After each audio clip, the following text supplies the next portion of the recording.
What is going on, ladies and gentlemen? My name is Nocturnal Mark, and I have my good old buddy here. Yeah. I'm sorry. I'm really tired. It's okay. Proxy Nova, guys. And we are the two amigos here. So thank you so much for keeping up with the channel. But today we got a brand new episode for you guys. So I think we got some pretty good stuff to talk about. Don't you think so, Gio? We do. Let's start it off by favorite game villains. Every game needs a good villain. Otherwise, what are you fighting for? Well, I guess in Minecraft, you don't really have a villain unless you count the villain as yourself, because then you stop playing. No, you are the villain because you're destroying nature in a way. But the world on PC is like 9 times our Earth size, so I got a while before I can completely destroy the world.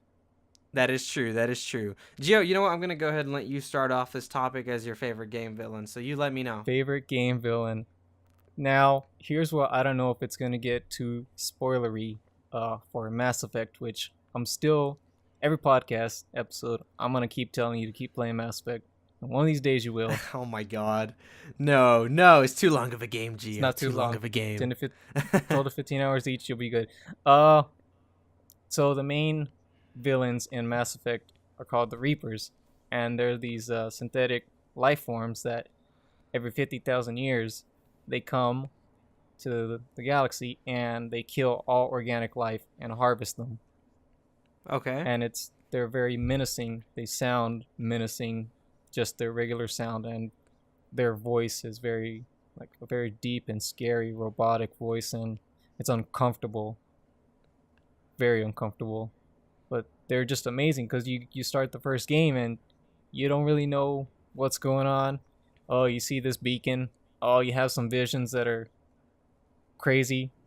And you slowly piece together what the Reapers are. And that is their thing. Every 50,000 years, they will kill everything that lives.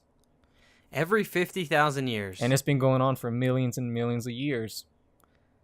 Hey, well, at least some people get to avoid that, right? I would not want to be living on that year where they start killing everybody. That would be horrible. And so that would be horrible. They also leave the younger civilizations, so not the ones that aren't advanced. They won't touch those yet. They will wait till they become more advanced before they take them out. Oh, okay. And which Mass Effect is this? Is this one, or is it all of them that are like that? That's all of them. So you go through all the games fighting this common enemy, and then the last one, they finally come to Earth, and that's when things get very real. Very interesting. So why do you choose this game out of every other game that you've played before? Simply because when I first played it in 2012, I played the whole trilogy over the course of 2 weeks during Christmas vacation between college. And that was actually a really good Christmas. That's a story for another time. But you don't really know much about them, and they're so menacing and mysterious, and you want to know why. Why do they have to do this? And I'm not going to spoil it for you, which is, I wish you would have played it so we can talk about it, but you find out why they have to do this. And you've heard of the infamous Mass Effect 3 ending, right? No, I have not. Okay. But go ahead. Feel free to spoil it for me. No, I'm not going to spoil the ending for you. I'm going to spoil why people were mad about the ending, because basically the game's director said he wouldn't have different endings of A, B, or C. That all your choices throughout the games would affect the ending of the trilogy. And that didn't happen, unfortunately. That's probably due to EA or just many different factors that game devs go through. They just can't get their whole vision in. Right on. But they didn't like the ending. And there was a lot of plot holes also. And fans were so outraged that they actually petitioned to get the ending changed. So you can download a free DLC called the Extended Cut, which fixes most, if not all, of the plot holes and gives closure to the trilogy. Wait, you said free DLC, right? Yes. That's what I'm freaking talking about, man. We need some more free DLC in games. I feel like nowadays, in most games, the story is chopped up into pieces, put into DLC. which it kind of you don't get the full experience because of it. And sometimes I think it's purposeful. I don't think it's like, oh yeah, you know what, we're gonna release DLC to make it better. I think they do it on purpose as a marketing strategy to make more money out of it.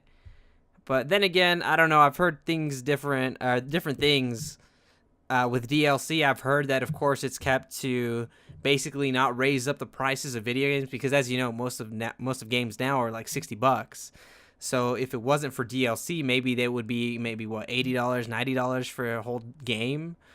But I don't know. I like free DLC, so that's pretty cool. Much respect. Would you pay $90 for a game that was worth it? Oh man, dude, I honestly don't know. It would have to. I would probably honestly wait on the reviews, unless it was a game from developers I trust. If it's developers I trust, then I would put my money into it. But if it's from someone that I've never exactly experienced before, then I don't know. I'd have to wait on reviews. And I'm not talking about like an 8-hour, 10-hour experience. What if it was like an RPG, like Skyrim? If that came out God. and it's like, it is $90, you get all this, I'd say, okay, that's fine with me. Hey, as long as the game's good, I'm down. I love me some good old Skyrim, man. I put a lot of hours into that game, I'll tell you what. How many hours? Dude, too much to count. Too much to count. I love that game. I'm on 48 hours now on Xbox One. I've been thinking about getting the remastered version, but Do it. I'm still a little iffy on it, man. Because I have The Witcher 3, which I haven't played in a long time, and I have all the DLC. But that game, dude, it is so beautiful. I love those types of games that are so open world like that. You get to see all these beautiful, mountains and rivers and everything. It's just so beautiful, and the color schemes that they choose, man. I really enjoy it. I have a really good time with those games. Witcher was good. I beat that too. I haven't touched The Witcher 3? Yeah, I haven't touched the DLC, which is what got Game of the Year last year. The DLC. That's crazy. And see, I've been waiting to play it for my channel, which I have a couple videos on it, but it's more of a let's play. But I kind of want to do more of like funny moments kind of a style. You know what I mean? Yes. But while still playing the story and keeping the missions intact. So that's why I haven't played it, but I need to, man, because that game is pretty cool. I just need an Xbox controller so I can plug it into my PC. I like the mouse controls and everything, but sometimes I get a little confused from playing different games. You're betraying your own kind now. I'm betraying my own kind. What do you mean, by PlayStation? No, the PC kind, because they hate controllers and think it's the worst. Not all of them. I'm being facetious, obviously, but a lot of them look at controllers and, I don't know, they just think it's the worst thing in the world. Well, it's a setback with multiplayer games. But with games like that are very story-driven like The Witcher, I don't really mind it. I think it makes it a little bit easier. Sure, it's a little bit more fluid with the mouse and everything. It's actually a lot better. But sometimes it's just nice to hold a controller in your hands. And I don't think the people that have most PCs will realize that because they've probably never really owned a console or have owned a console in a very long time. But sometimes I like the feel of having a controller in my hands. I think it makes it easier on me. Boy, you were grown and raised on a controller. You're going to love it. Exactly. Exactly. I was born and raised on a controller. I wasn't born and raised on a PC, so it just comes more natural to me. Don't get me wrong. I like playing my new games and everything on my PC with my mouse and my keyboard, but sometimes it would be a little nice just to sit back, grab a controller, and I'm good to go. Do you have a TV in that room, right? What do you mean? You have a TV? I have 2 monitors and a TV. Oh, so you game the PS4 on the TV? On the monitor. Oh, okay. I have a monitor on my left side, on my right side. I use double monitor on my PC, but whenever I play my PlayStation 4, I have my PC on my left side and my PlayStation 4 on my right side. So I always use my monitors, dude. I don't think I could go back to a TV. I have to stick with a monitor. I love monitors now. Is it 4K? I wish it was 4K. It's 1080p though. Hey, how much are 4K monitors though? I think you could find one for about $200, honestly. Maybe $300. Oh, that's not as bad as I thought it would be. No, just depending on what kind of monitor you want to get. I mean, obviously there's some that are like $800, $1,000 probably, but I'm not going to spend that much money on a monitor. I mean, unless I had the money to blow, which is why people need to subscribe to this channel. You know, give us your money, guys. Come on, please. No, I'm just kidding. But no, my monitors were about $110 each on sale. There's some LG monitors, and they're pretty damn good. Cool, man. So let me know what's some of your favorite game villains? That's kind of hard. Now, I don't know if this game will apply to it, because there's not really like a main villain, unless you think of it on a much deeper level, I guess. But a game that I had recently played, maybe about a year and a half ago, whenever it was released again, was The Last of Us, which is the first time I got to experience that game, and it was really freaking cool because I didn't have a PlayStation 3. I had an Xbox 360. Shame. Indeed, man, I missed out on so many good games. Anyways, I mean, you've played the game. I'm pretty sure many people have. I don't really think there's a exact villain, but I feel like in that type of a game, it's about survival. So really, the villains are the people around you, because, you know, there's a bunch of crazy people out there that are, of course, scavenging for loot, killing people, and, of course, at the very end of the game, spoiler alert, the Fireflies are going to kill Ellie to basically cure the human race. So, I don't know, man. That game, it really stuck out to me. It's I really like games that have really well-done campaigns, but it's been such a long time since I've played a game with a really good story. And when The Last of Us was released on the PlayStation 4, dude, it hooked me right away. I beat that game from start to finish, and I have not done that in a game in a very, very long time with a campaign. So you cried in the first 20 minutes of that whole? Oh my god, dude, that game, I was like, first 20 minutes, I was like, damn, this is so good. This is so good. I was like, it's already deep and emotional. You don't know the characters very well, but you can understand their pain. Man, I'll tell you what, that game, it hooked me right in. Man, what a way to do an intro. Dude, that intro was freaking killer. Now, killer, of course. But that game really stuck out to me. If I were to say another video game, it's, like I said, it's really hard. I have a lot of good games that I've enjoyed. But you first imagined that I would pick Sephiroth, which I think Sephiroth is a really good villain. But for some reason, I feel like Seymour from Final Fantasy X is just a little bit more menacing. Now, I know Sephiroth is probably a lot more ruthless and whatnot, but I really enjoyed Seymour's character, which I don't think you've played the full game, is what you were telling me last time, No, right? yeah, I didn't play it. I wish I had. Okay, so you didn't play the whole game, but I'm not sure exactly how far you got. But, of course, more spoiler Maybe alerts. halfway, I think. About halfway? Yeah. Well, spoiler alert, Seymour is a character that keeps coming back, and you fight him multiple times throughout the game, and then eventually he really likes Yuna a lot, and he wants her for himself, and obviously Tidus is not going to be about that. He's upset. Well, at one point in the game, he kind of steals her away and forces Yuna to marry him, and I'm just like, damn, this freaking asshole, man. Okay, so I remember that part. You remember that part? Okay, Yes. good. So just everything he does is to make you angry.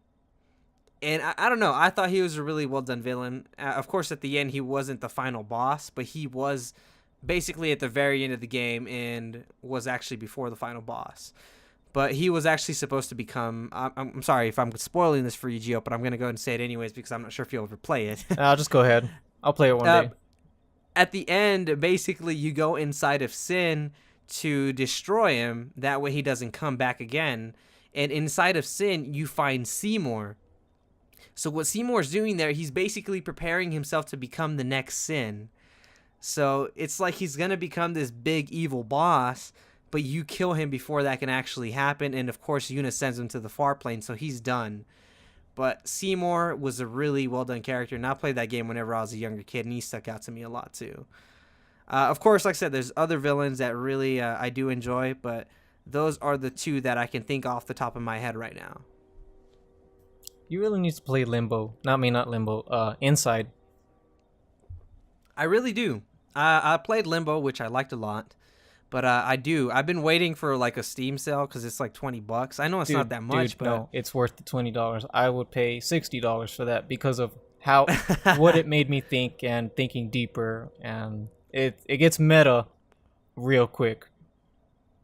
Well, see, yeah, I mean, it is definitely worth the $20, I'm sure, because I enjoyed Limbo, and I was fortunate enough to get Limbo for free off the PlayStation Store, which if any of you guys that are listening to this have not played Limbo, really freaking well done game. Very nice artistic style to it, very dark.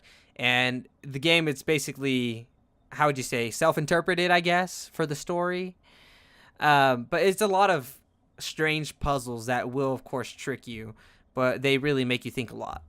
So Inside is basically kind of the same, but a different art style. I mean, I haven't seen gameplay of it because I want to play it for myself.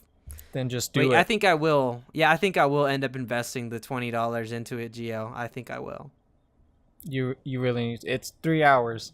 You're over here complaining about Mass Effect being 15. 3 hours, you're good. But Gio, you need to play Kingdom Hearts. Now, who hasn't played Kingdom Hearts? I haven't finished the first one. I love number 2. That was my first. It's number 2. Honestly, number 2 was my first one as well. But then I went back and played 1, and I loved it too. You know what pisses me off, though, about Kingdom Hearts? Is the fact that they had so many sequels released of it, but they were each on different consoles. I'm like, man, I can't keep up with this. I can't keep buying like different consoles just to play one game. Yeah, I gave up on it. Now I'm gonna get Kingdom Hearts 3, but of course it's gonna be on PlayStation 4. Like, come on. But I wish that they would have been released on just one console strictly. Now I know that they did the whole Final Mix or 2.8 and stuff like that, but I'm just like, man, you're still having to pay $60, bro. Like, that's a lot of money for some old games. Did you ever play Catherine? I did not, but I think I've seen it. I've heard of it. So I was just thinking, what other game villains? And I like that one because it's a game about you cheating on your girlfriend. So hey, you are the villain, and that's not a lot of games will tackle the subject of not being faithful to your partner when you're supposed to. Right. And man, those puzzles, they get hard. I had to use YouTube, and it was on easy. I had to use YouTube, but I like that story, and yeah, I like that you're kind of the villain, unless you count. Well, no, I can't spoil that part. Unless you count the blondie that you slept with. She could kind of be the villain, but I guess you and the blondie, so Catherine with the C, are the villains. You know what? What other game really is very memorable to me? I'd have to say Gears of War, man. That's like one of my favorite all-time series. I'm not sure if you played it. I have played the first one. I have not beat the final boss on it, and I don't want to because it was making me mad because it's stupid. And then you're just in this little area, and I don't like that. Well, I played the first one, the second, and of course the third, and Judgment doesn't even count, so please do not bring that up. So would you count that as your favorite sci-fi series? Gears of War? Yes. I would. I spent a lot of time on Gears of War. Because I really did. I have a friend that says the same thing, and I tell him the complete opposite, and I say Mass Effect is my favorite sci-fi series. Well, I guess you just have to kind of play the two and make the comparison for yourself. If I would have played Mass Effect, then maybe my answer would be different. But Gears of War, man, that game definitely it kind of, I wouldn't say it helped me with my life, but it did kind of keep me busy. I guess in a way it could have, it did keep me away from some trouble because I did spend a lot of time on it. I would play with a lot of friends online.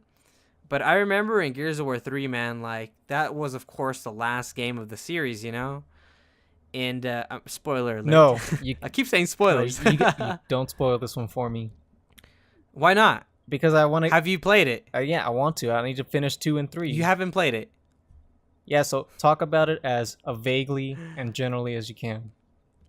Well, let's just say that there's a very emotional scene where it does indeed make me tear up. Okay. And it hurts. Let's just say it hurts to lose important people in your life. I'm trying to not spoil it so bad for you. I mean, but Gears of War, I think huge. I've seen a spoiler impact. to it, but I'm trying to forget that.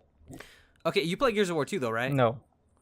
You have? Oh my God, Gio, what the hell, bro? Hey man, I didn't have no 360. Okay, can I spoil Gears of War 2 for you? No. At least? Come on. No. At least one part. It's like one of the most important.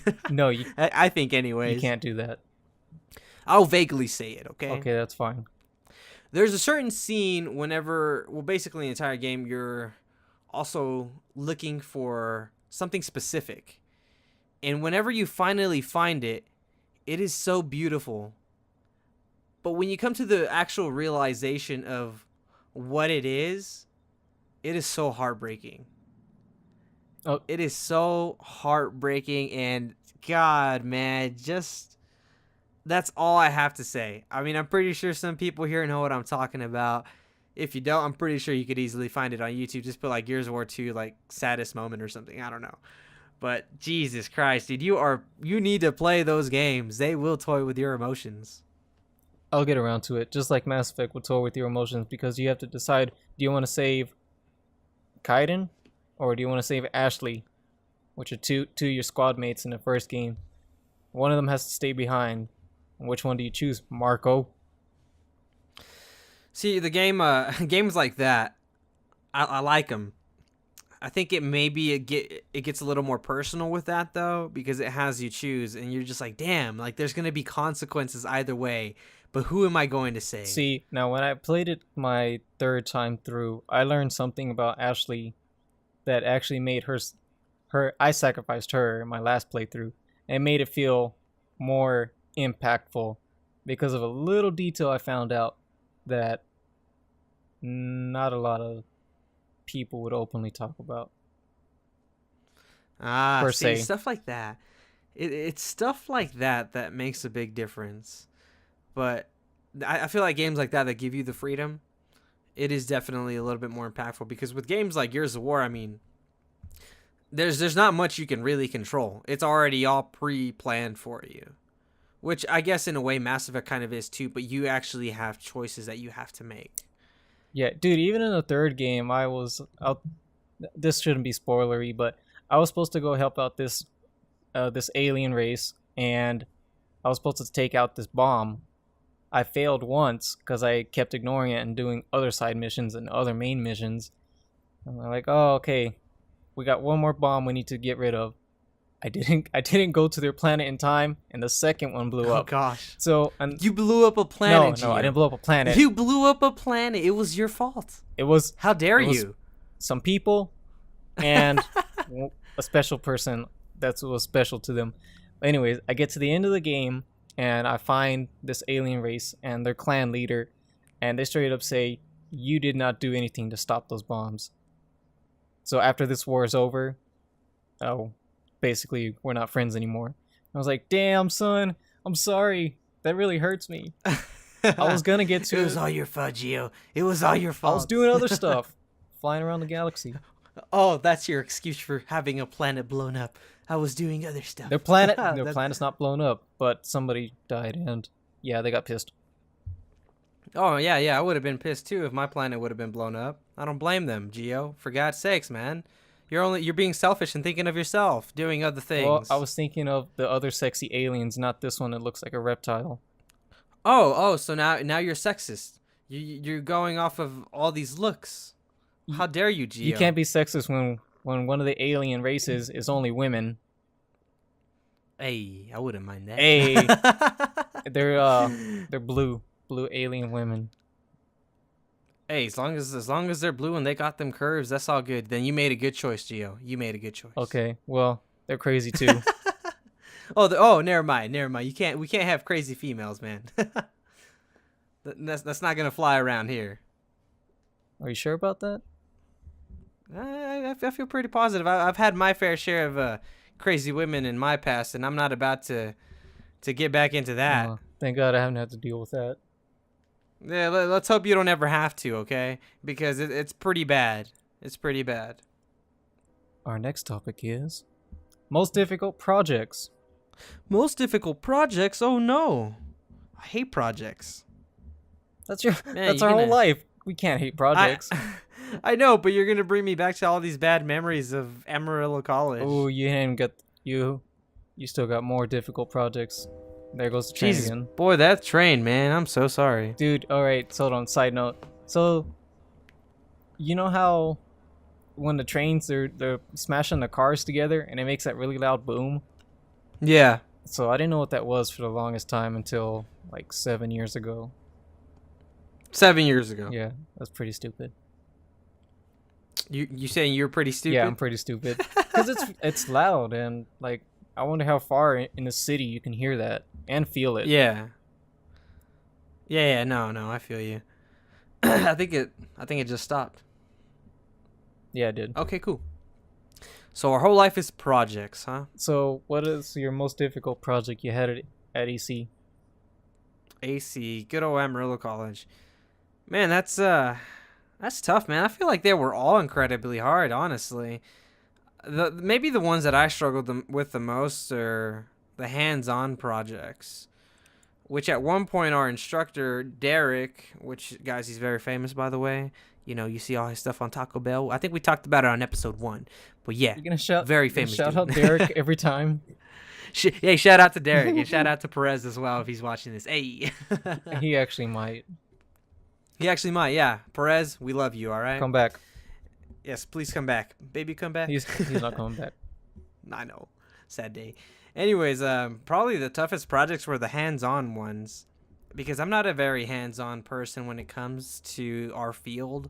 I'm more of like, okay, let's do some research, let's go ahead and sketch out our ideas and then fully put it on the computer and work out the kinks.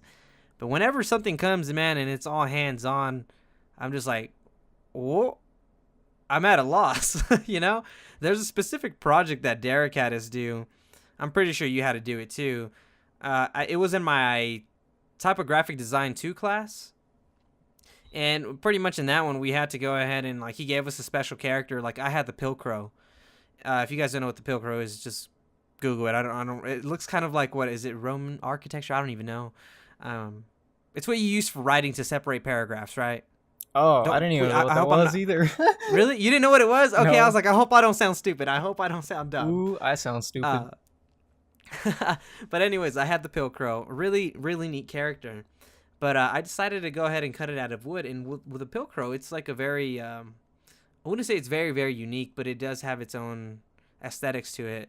So it was obviously not going to be like a super huge project, but it was kind of hard to cut it out exactly to the shape that it's supposed to be in because obviously it's wood. Most materials that you have at home are just going to cut a straight line. So I kind of struggled with that a lot, getting it right, getting it smooth and looking pretty good. And then I was going to add some more things to it, but it didn't work out the way I wanted to. It actually came out very horrible, and I was very embarrassed to present that. You got pics?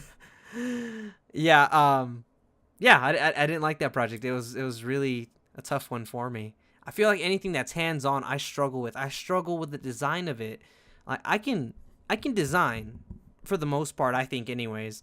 But when it comes to 3D design, I for some reason I'm just crap. I think it's something completely different, and it's incredibly hard for me to do. Well, then the experience you have at WT will help, and will help balance that out after you're done. Yeah, which honestly, right now, my projects are so bad in 3-dimensional design, but yet whenever I'm in graphic design class, everyone's like, "Whoa, how'd you do that?" I'm just like, "Hey, I can't give out all my secrets." So it's I'm doing really well in one area, but in the other one I'm doing really bad. I think 3-dimensional design is something that I definitely need to work in and put a little bit more attention to. So what about just regular making things not computer? So not 3D, so 2D drawing. Such as drawing. Art and drawing? Yeah, art, drawing, painting, these kinds of things. Well, let me start off with painting. Let's just say I don't have the patience for it. Me too. I tried once or twice in high school. I didn't like it, and I didn't like it because I'm very picky. I want to say I'm kind of a perfectionist in a way. I try to be anyways. And with painting, I just can't get my colors right, and I can't get them to blend how I want it to. I want everything, if I'm painting, I want it to look super realistic. But obviously with painting, once you're up close, it doesn't look good at all. But when you're standing far away, it looks amazing. But for some reason, I just can't do that with painting. But other things, man, like drawing, with charcoal, graphite, or pastels. My God, dude, I know what I'm doing. Okay. Not to brag, but I can draw. Now, I haven't drawn realistically in a very long time. It's not about being realistic. Yeah, it's not really about being realistic. Sure, it's a style, but I feel like it's really kind of out of date. It's kind of more of the normal, But if I wanted to draw realistically, I could. And if you guys want to check that out, you can follow my Instagram page. Yes, follow my Instagram page for design. It's Marco A. Valdez. you'll be able to see what I'm talking about. No, there. I know. Yeah, you draw way better than me, and I haven't drawn majorly since 2014. Oh, so it's been a couple years. Oh yeah, life drawing was amazing. That's where my drawing skill really God, man. excelled. Dude, that is one of my favorite classes of all time. Dude, I'm tempted to take it again just as a continuing education class. Oh, dude, you definitely should. Just the fact that like you actually have live models and the fact that they're nude, it's pretty freaking amazing. I remember the very first day of my life drawing class. Now, a bunch of people would probably agree with this, but I remember the first time we had our model, they obviously they took off their robe. I think it was a guy that we had at first. So once he takes off his robe, obviously, Bam. like he's exposed. Like you see everything. You see a ball sack. You see a penis. I'm not gonna sugarcoat this. You sounded like Cutie Pie for a minute. You're like, see my ball sack? Hey, cat, don't do that. Well, yeah, you're exposed to everything. Like you have to be comfortable with it. And I remember the very first day, everybody was just so out of their comfort zone. Like everyone was like, they shied away from it. They would like look away, and I embraced it. I was like, hey, this is badass. Like, I'm going to go in there and I'm going to go ahead and draw the hell out of this dude. I don't care. And I started right away like nothing, and everyone was just a little bit shy, but I was like, hell no, this is dope. So, I don't know. I guess it's just different with everybody. Sure, that was my first time drawing a naked person, but I was fascinated by it. No, I think the human body is beautiful. Like, life drawing is such an important for designers or artists. Like, just being able to see the body not as the body, but as a figure in shades. Just as a figure for you to capture. It's really cool. And I was like you, I wasn't shy about it. Dude or girl, didn't matter. It was nice to make that distinction between body and a drawing. Yeah, and see, it's weird too, because the difference is from a man and a female. Like females have these beautiful curves, and just drawing those curves, man, to me it's just so calming. And with a guy, it's more of like of a rigid, kind of tough and more toned, I guess you could say.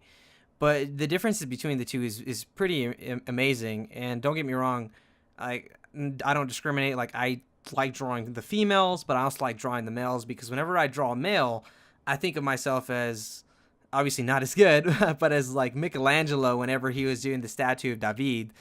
Like just that kind of work, I'm just like, I can do something somewhat similar to that. But then if I want to get really beautiful and elegant and like as far as curves, I have a female here that I can draw.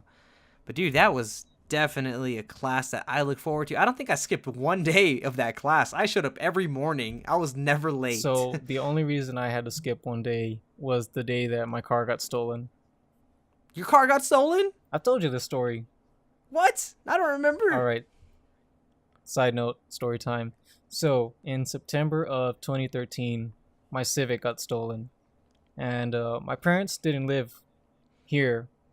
They were in Oklahoma for like 6 months. And I parked the car inside not a garage, but just like I don't know what you call it, just an overhead garage. Right. And I didn't have a gate that closed completely.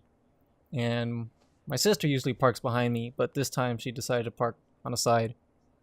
And I wake up, and there's somebody knocking on my door. And it's at a very weird time, like 2:36. Yeah, that's kind of awkward. That's a weird time. Creepily walk towards my door as quietly as I can. And I don't answer it, obviously, because I didn't know who it was. And then... Yeah, you can't trust people nowadays, man. Eventually, I see who it was. It was my neighbor. And she was coming to telling me that someone just took my car. And my car's loud, but I didn't hear it. And so I didn't find out my car was stolen until I woke up the next morning, or that same morning, to go to school. And like, oh shit, my car is actually gone. And I go to her. Bro, that sucks. I go to her and I'm like, hey, was that you? She's like, yeah, I'll try to I was trying to tell you someone took your car. I saw she was smoking in her car in her yard, and she saw them do it. She didn't stop it, and she didn't call the police because she was on parole violation or something. What? So it's like she didn't even help me out, which She could have called in anonymously. she could have like made some noise or honked her car or something, but she didn't. She didn't think that far ahead. Whatever, doesn't matter. Anyways, so I get the car back the same day. I make the police report like 8 in the morning. I had a backup car. It was a Toyota Tacoma. So I'm going to work to tell them that I may not be able to come in or something like that. I don't know. I was running around. I wasn't right in the head. I was just stressed. And then I get a call from the APD that they found it in Eastridge at an abandoned house. Of course. Yo, that is crazy. So obviously this has never happened to me, and I hope that it never does. But what is the feeling, dude? Like, how did you feel whenever you went outside and your car was not there? It was like, it just shock and like, damn it. Well, first off, 90s Hondas are very easy to steal. So that was like, if you ever own a 90s Honda, that is always your fear, and it will happen to everyone eventually. I have some security measures on it now, but yeah, dude, that feeling just sucked. And the even worse feeling is, am I going to get it back stripped? Am I going to get it back damaged beyond repair? That sorts of things. Yo, that is freaking horrible. I cannot imagine just walking outside and my car missing. I can just imagine getting like this gut wrench feeling in your stomach. That, and also terrifying, dude. That would have been, I don't know if it was for you, like you said, you just explained it, but to me that would be so terrifying, man. I think I would have a mixture of emotions, like angry and Oh yeah, I was angry. sad at the same time, and I wouldn't know what to think. But the good thing is that they were able to find your car. So they found it. I get the call. I'm on the other side of the city. I go all the way across. I'm speeding on the highway. I get there. It's on cinder blocks. My wheels are gone. Oh my god. I have a long mirror. It's a 5-panel mirror, so it eliminates my blind spots. That was gone. My girlfriend left my Minecraft hat in there. That was gone. Really, they decided to take a Minecraft hat? Yeah, right. Assholes. The hatch support rods that hold up the trunk, those were gone. My radio and speakers were gone. My shift knob, My lord. and my e-brake handle were gone, but those two things were like stupid cheap, so I didn't care about those. Yeah. Geez, sounds like they took a little bit of everything, man. No, the biggies were the wheels, the radio, yeah, and the of course. speaker, and the hatch support rods. And that was it. So I get on the tow truck, take it home. Damn it, man. Damn, that's horrible, bro. And that is horrible. I'm sorry you had to go through that. It's not over. The story's That not over sucks. yet. So Keep going, keep going. I get a Facebook notification from one of my old classmates, and he actually saw my car driving near Eastridge and near Grand, and he thought it was me, but he did have some suspicion that it wasn't, because and I'm not close to him at all. I kind of knew him, but even he thought it was weird that what's Gio doing out at 1:30 at night. That's a little weird for Gio. So huh? he could have stopped it, but he didn't think anything of it either. So two people could have stopped it and they didn't do anything. And he Well- eventually told me, hey, I know who took your car, and I do have two names, actually. And they're two pieces of shit. And I hope they got what's coming. I hope they got what's coming to them. They went to school with you, I'm assuming? They were older. One of them, I don't think so. But they were both known for doing this kind of stuff and stealing Hondas. So I see. my Well- friend, but the guy that saw my car against car over there, he knew exactly who it was, because I also got a description from the car that they came in, which was the exact same as mine, just black. And all I Right. had to do was tell him, hey, it was this car, and he was like, I know who it was. And he's like, hey, he's like, do you want a JDM engine? I'll go steal their car for you. I'm like, no, don't do that. Well, I don't think you can really blame much of that person that, thought it was you at 1:30 in the morning. Because, I mean, yeah, it may seem a little bit off for you, but, maybe they were just like, well, anything could happen. So Although, I don't think you could really blame him. As far as the lady that's seen everything go down, maybe she did have a little bit to blame, but at least she tried to go tell you. You know what I mean? Now, maybe she wasn't obviously the brightest crayon in the box, which is why she didn't call the cops, because obviously you can make anonymous calls to the cops and that could have been a tip, but maybe she wasn't the brightest crayon in the box. But I don't really think it was, they could have stopped it either way. It was probably going to happen anyway. here's the thing though, it's still not over. It's still not over. The same guy that knew who stole my car and told me about whatever, Don't tell me he was part of it. he eventually stole money from me. He needed... Gio, please do not surround yourself around people like Dude, that. I don't. That's the thing. I don't. And even, see, like, he was so upset that my car got stolen because he knew that I don't do this kind of things. I don't have enemies. I don't mess with people. I'm an introvert. I do my own thing, and I treat others with kindness. At least I try to. Don't tell me that he was so upset that your car got stolen that he had to steal money from you, Gio. Please do not tell me that. Well, see, that's the thing. I trusted him too much, and I was going to get some seats off of him to put on my Civic, and I gave him $150, and he was going to go get it. And I never heard from him again. All right, Gio, we got to end the podcast now. We got to go find this guy. No, he's probably in jail somewhere. I know he was in jail in the paper. I saw his name in the paper. So that was like mind. a whole day of lessons. Although he stole the money like sometime afterwards, but yeah. You live and you learn, man. You live. Yeah, and you that's learn, all I had to do. So the story's over now. See, with me, I don't trust very many people. I don't blame if someone asks me for money, I am very quick to say no. But if I do lend someone money, the first thing I do is like, what do you need it for? Yeah. That's what I ask. And if they don't tell me, well, then I'm sorry. And if they tell me what it is, then I'll be like, all right, give me the number. I'll go ahead and make this payment for you because I want to know if it's legit. Because obviously everyone has been at least messed up or messed over one time. I wanted to say a bad word, but I don't know if you approve of that. I don't know if you like hearing that. So I decided to keep that clean. But yeah, I mean, someone's been screwed over at least once. So for me, I'm very cautious with that. I don't trust a lot of things. I think most of the things that, pop up on my stuff is a bunch of scams. And I can't believe, too, that some people fall for, like, the simplest of things. Now, in your case, that's completely different.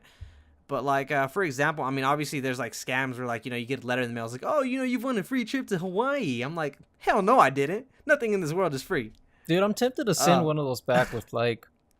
With good design. No, with just, like, a vulgar message and just send it back to them. Well, no. Here's what we can do, Gio. We can design our own scam, and it will look so professional that it will seem real. Yeah. Imagine that. Because honestly, dude, whenever that's a you one-way get these ticket letters to in jail, the mail, bro. It is. But whenever you get these letters in the mail, they look so bad. I'm just like, really? Do you expect me to take this serious? Like, I'm just like, God, man. Like, at least try a little bit more. If you were old, you wouldn't know. Oh yeah. But we're millennials, and millennials are hated, but we're smart. I don't like being called a millennial because that... I know, me either, man. It has such a bad it pisses me connotation to it that's not me. I was born in 93 and that's that. Why does there have to be a label to everything? Doesn't work for me. Eat a dick. That's because people are assholes, man. That's why. The older generation are sorry to the older generation, but most of you guys are assholes. Now, some of you are pretty cool. Sorry? But for the most part, some of you are assholes. I mean, we're honestly, like, our generation is judged so much when, I mean, for God's sakes, I mean, without us, I mean, where the hell would we be in the world? We've done a lot. Every older one judges the younger one. So we're going to do the same to the generation whatever in like 2050. So you're going to become that person you say you hate. So calm it down a little bit. Hey. Well, if that happens to ever happen or to come, then I'll embrace it. All Because I right. already feel I that will way. embrace I already feel old as hell just by the attitude of like teenagers towards me. Well, no, teenagers are assholes nowadays. I remember when I was a teenager. Yeah, I mean, sure, I was a little bit of a dick too, but these new teenagers, man, there's something else. I think They catch me off guard. I think they were the exact same as us. You think so? Yeah. I don't know, man. Kids are crazy nowadays. Kids are crazy. Back to our most difficult projects, because that was like 15 minutes of talking. Sorry, guys. Sorry, we kind of go off on a little bit of tangents. Okay, so what is your other most difficult project? Other difficult projects? Holy crap. Whew. Let me think. I don't know. Maybe, perhaps the last semester of school at Amarillo College was having to be in, I forget the name of the class. I think it was art direction. Basically, we're given a brand to work with the whole semester. And that was incredibly challenging, especially because there was, in my class, there was a lot of people there that were really, really good. So obviously I had to go up against good old JP Bernal, really freaking amazing illustrator. He's listening, maybe. Maybe he's listening. If he is, then yeah, I don't know. JP, just know that it was really hard to go up against you. So I kind of felt like I had to kind of push it one step further to at least be as equal as his work, or maybe even better. But I don't know, man. His work was always so good. I was like, damn, mine looks like crap. Why? Hey, but at WT I feel a little better now. So honestly though, like when we were talking about WT, sorry, going on a side note here, but basically, guys, what I think about WT is that there is a lot of potential there, but some people don't take advantage of it. Like, I am starting to see that some people have really good potential. They just need that extra push. And I'm kind of trying to incorporate that. And Marcus, our instructor there at our university, He's listening. actually realized it the other day. Yes, he is. He brought up the fact that me and another fellow classmate were conversating about our pieces of work and, you know, what we could try or what would be different to improve our piece. So I think that needs to happen more in the classroom. But just wanted to bring that up. So tell him, bro. I'm telling you, be the leader in that department. No, I'm going to. We have critique on Monday here. What is that? The 20th. So I'm gonna go ahead and bring up some good points there to help out some people. But yeah, overall, man, that was pretty tough for me though at Amarillo College, having to deal with one brand and being up against JP. That was tough, man. That was incredibly tough and stressful. What about you, Gio? What about you? Tell me. Sorry. Hey. So, last semester, computer art 2 with good old Scott. At West Texas A&M University. It's the persuasion project I told you about. And it's my piece over the critique of alcohol. And so the project for you guys is you need to persuade the audience for or against a subject. And it sounds easy, but it's really not. I don't think anything creative is easy, man. No, it's not. We create things from nothing. It's hard. Exactly. And this project has never been successfully made in the 10 years he's given this project out. Just wait till I get there, bro. No, I'm just kidding. I'm looking forward to seeing how you do. And it was very difficult. Just nailing down the concept, and I still think I was more on the side of gray on my issue. I still wasn't totally against. I say I'm against, but in that piece, I was still kind of lukewarm, at least with the typography. What I said was, I can't even remember what I said. Come on, Gio. Come on, think it. Hold on, let me get my trusty phone. Why can't I remember?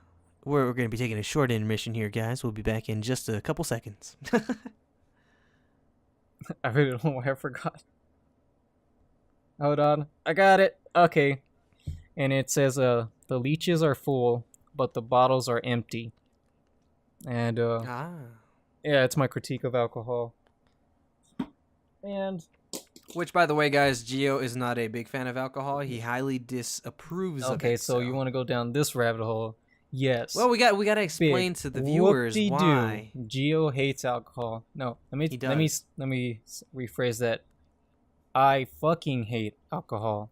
Dang! I don't think I've ever heard Gio say a bad word Damn. No, before. I Dang, really do. guys, it just got real. You heard it here. You heard it I live. think it's very destructive for the most part. Now it can be controlled, I guess. I don't really believe that moderation exists in alcohol at all.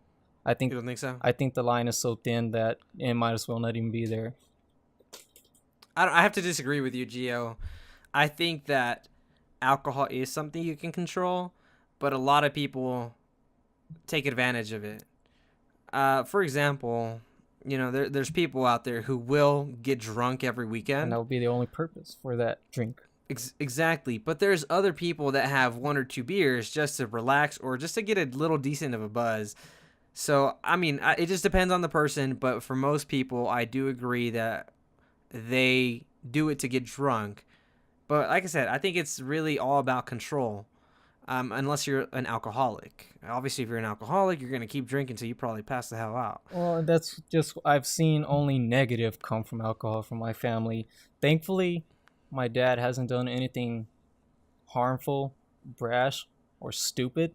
He's done annoying things, but thank God he doesn't get out of control. I've almost lost my sister to alcohol and my best friend to alcohol, so I just can't see myself supporting that substance at all. Oh, no. I completely understand where you're coming from. I used to think the same way as you. I used to think alcohol was this really, really bad thing, but only because from what I had seen, being around it at a young age. But now that I'm much older, I know that it's something I can control. Now, I'm not going to lie to you. I've had alcohol before. Now, of course, I'm very well with controlling it. I can have one or two and I'm good. There's been moments whenever I was younger where, yeah, it's been, I've gotten a little drunk, but it wasn't to the point where, I was falling down or blacking out, stuff like that. But now that I'm much older, I think of it as more of something that as long as you're responsible, you're good.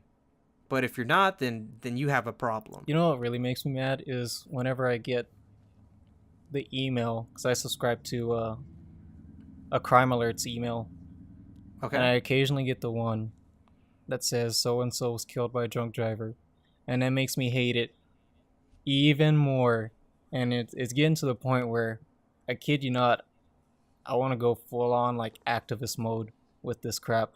Because I'm tired of seeing that kind of stuff, that the alcohol drinker lived, but the person they hit didn't, or the people they hit didn't, and that pisses me off so much. Hey, you should make some posters, man, out of that. That'd be pretty freaking sweet. Oh, I will. Let me tell you something else. My sister lost one of her good friends that we used to work with. She was 20. Yeah, she was 20, and she had too much, and she hit a semi head on. And this was 2 years ago. And now her picture hangs at work as in memory. Just things like that. It's like, what's going to be an issue is whenever I have to do a design for an alcohol package or an alcohol company, because that's where it's going to come down to like sticking up for what I believe in. At that point, I think you can respectfully refuse. But make sure to send them my way because I need money. Send them your way. I need money. I need money, man. I need some more design work in my life right now, okay? Anyways, other than just school stuff. Yeah, that's it. Like, I won't judge somebody unless they get into their car and they've been drinking a lot. Yeah, then I'm throwing some looks your way and probably my hands on your keys and throwing them in a bush or something. Yeah, no, I don't blame you at all. I mean, yeah, that kind of stuff happens. I mean, I wish it was things that we could control, but unfortunately we can't. Now, it does suck, of course. There's a lot of news covers stuff like that, person killed by alcoholic driver and stuff. But, I mean, it's really out of our control. But that's at the point where you know that that person has a problem and he's not very responsible. So, I mean, I don't know. It's kind of like a double-edged sword. people will think of it as, a really bad thing. Some people think, like me, it's not that bad. I think it just depends on the person, I think that's all that matters, really. I don't think it's evil because it's inanimate. It can't be evil. I think that whenever it gets into the wrong hands, the body, that it can cause a person to do evil things, whether they knew it or not. Oh yeah, that's context for that poster. So nobody had gotten that project right, and I think so. That was my theme for both semesters. Basically, was the critique of alcohol, and I took the most risk, in my opinion, and also in my instructor's opinion, with that subject matter. And he said I was nowhere close to nailing this concept that I was against alcohol. But he respected me, and I know he gave me bonus points for attempting, taking the risk and attempting this subject matter is very difficult to cover because nobody wants to talk about it. And I'm trying my damn best to talk about it as best I can. And yeah, that was a very difficult project. I've heard several things that that instructor is very, very tough on everybody, so I don't blame you. I can't wait to honestly take his courses, man, because it's gonna be interesting getting destroyed, basically. I think the second hardest project, I would group it into one, is glass blowing. You gonna take glass blowing? I'm thinking about it. I'm honestly leaning towards it because glass blowing is something where everyone starts out at an equal level, so I think I will probably do it. Just know you will need $250 extra and 6 to 12 hours extra free time. Yeah. Well, guys, if you want to go ahead and donate to my $250 fund, link will not be in the description. There'll be a link to his bank account. Exactly. It'll be a link directly to my PayPal. So please go ahead and fund my college. And glass, yeah. Just playing. Glass blowing is just freaking cool and awesome and also difficult. It looks freaking cool. I get to see that happen. I'm like, dude, I am seriously considering taking that class. I'm like, just the experience alone is going to be worth it, I think. I could go take a sculpture class, You need to take glass. It's freaking amazing. But glass, yes, and see, it's something different. I will probably end up in glass. Hey, man, let me tell you. You won't start glass blowing, you won't start the pipe blowing until, midway. For the first couple of weeks, you'll be learning the medium and how to control it, and it's very difficult to control. Oh, I'm sure. It will be difficult, but I don't know. I mean, even if it ends out coming out like crap and maybe I don't get good at it, at least I can say that I took it. Dude, I think WT is one of two schools I think in Texas that has that. So I say it is. Do it. Yeah, I think I'm probably gonna lean towards that. Honestly, it'll be an interesting experience. So it may not help with design, but it'll help with understanding a different medium and a different concept and how to. Again, it is being hands-on, which, like I said, I'm not good at, but I feel like glass is somewhat a little bit different too. I just think working with different mediums is different and interesting, but yeah, I'm leaning towards it. Oh, get ready to sweat too, because whenever you open that furnace, you instantly start sweating. It's 2,000 degrees. Hey, as long as it helps me lose a little bit of weight, I'm fine. Yeah, you're getting a little fat. Hey, relax, okay? I look pretty good. I'm happy where I'm at. Okay? How much do you weigh? How much do I weigh? Let's keep that a secret. No, I'm just kidding. I weigh 160 last time I checked. Oh, okay. I used to weigh 150 whenever I was working out heavily, but I'm at 160 now. So I gained 10 pounds, but either way, I'm happy with myself and my body. Hey, how much you weigh, bro? Huh? Hey, I've never passed 120 in my life. So the last time I checked, I was at 120. Gio, you need to gain some weight, man. Hey, man. All right. It's my jeans. I can't do nothing. You can go buy different jeans, bro. Just go to like American Eagle or something. I can't buy these jeans. No, If you want, man, I'll give you some of my weight, dog. Your what? Some of my weight. Like, I will give you some of my fat. Your fat? No, I don't want your fat. I mean, dude, it'll come in handy. For what? Keep me warm in the winter? It's 65 today. I don't need no fat to keep me warm. Just wait till tomorrow. What? Tomorrow's gonna be 70? We live in the Panhandle, guys, and weather is outrageous here. One day it'll be 20 degrees, next day it'll be 70. It's really weird. Literally last week we went from 90 to 20 degrees over 48 hours. Yeah, and then there was a point where it snowed for a good 6 or 7 hours, and then by the end of the day everything melted. It was really weird. Yeah, because the ground was too warm. Exactly. So, yeah, we live in some crazy weather, guys. Dude, I think everybody in Tornado Alley lives in the same type of stupid bipolar weather. Yeah, honestly, they do. They experience the same thing that we do.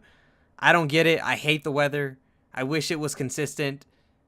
But, hey, I mean, there's not much I can do about that except for pray, you know?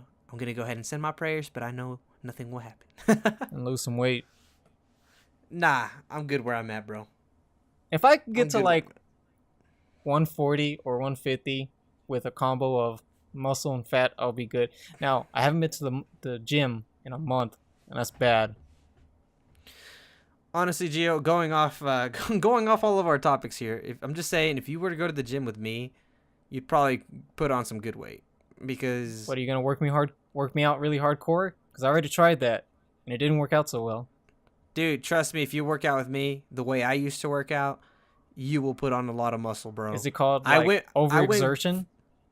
No. I went from going to 135 pounds to 250 within about 2 years. Of course, some of it was a little bit of fat, but dude, I was pretty big.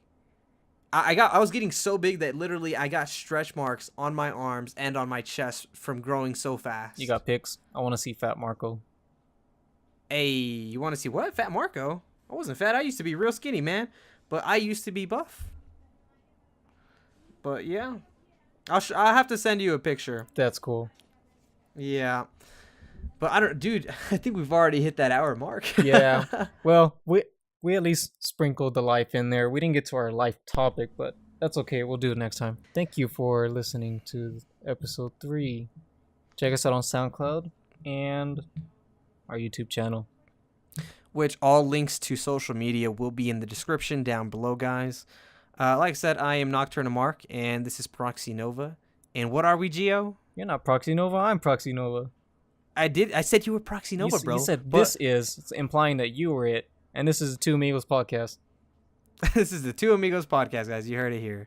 Anyways, guys, you all have a great day, and we will see you in the next video.